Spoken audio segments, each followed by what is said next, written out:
car can get you from point A to point B, but it's a question of like, okay, what kind of car is it? Does the car actually work? Do you know how to drive, right? So the same thing is true with marriage. With marriage, I believe people should take a class if they get married. I believe every married person who's smart will take a full class on everything that they're going to run into and how to deal with it. Like literally have a manual, just like you have an instruction manual to operate a forklift or something. You should have an instruction manual on how to operate as a husband and how to operate as a father and be able to, or as a wife and as a mother, and go back to that manual so you can know how to drive this powerful thing in the right way. Because if you do it right, it can just elevate you to heights unimaginable, right? You pick the right person, you're in alignment, you stay in alignment, you're working toward the same goal, you've got all this energy, all this power, you've harnessed it, you're controlling it. Marriage can be a complete beast, but that beast can either protect you and elevate you, or the beast can eat you alive. So you control that, you manage that energy, and those people tend to do extremely well. But people who can't manage the beast, never got any training, did pick the wrong person, create the wrong situations, those people end up losing a ton of their wealth.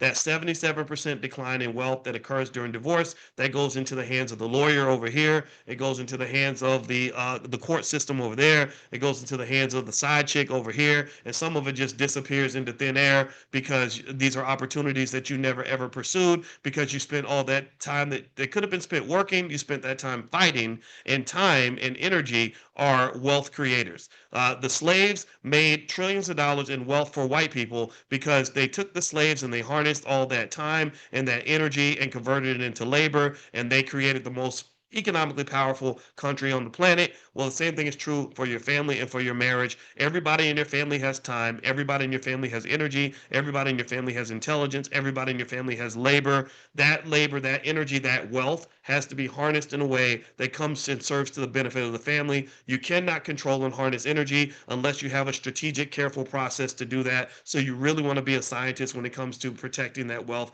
in that particular way. So if you get married, if you are married, if you are working with other people, if you start a business with somebody, which is more serious than getting married in certain ways, get your instruction manual, go take a class. You went to college 4 years just to learn how to go work for a white man. You can go study for 6 months to learn how to work for yourself. Do we agree with this? Does that sound crazy? Is that an alignment? What do you guys think? Can you tell me if that makes sense to you? Because I'm really telling you that the way you've been trained to think about these things is completely wrong and is very much anti-wealth. What else? Another statistic: couples with poor communication are 3 times more likely to face financial hardship. How many of y'all knew that? That couples that don't communicate properly are more likely to have financial problems. Surprise, surprise. This study was done at Kansas State University. They found that arguments about money were the #1 predictor of divorce, and couples with ongoing financial conflict are 3 times more likely to report financial instability. So if you have ongoing financial conflict and you don't know how to communicate, meaning you don't know how to listen, you don't know how to say things in the right way, etc., there's a science to communication. People don't know this. They think communication is just opening your mouth and talking and saying whatever comes to mind, and I'm gonna say what I want to say, and ain't no woman gonna tell me what I can't say.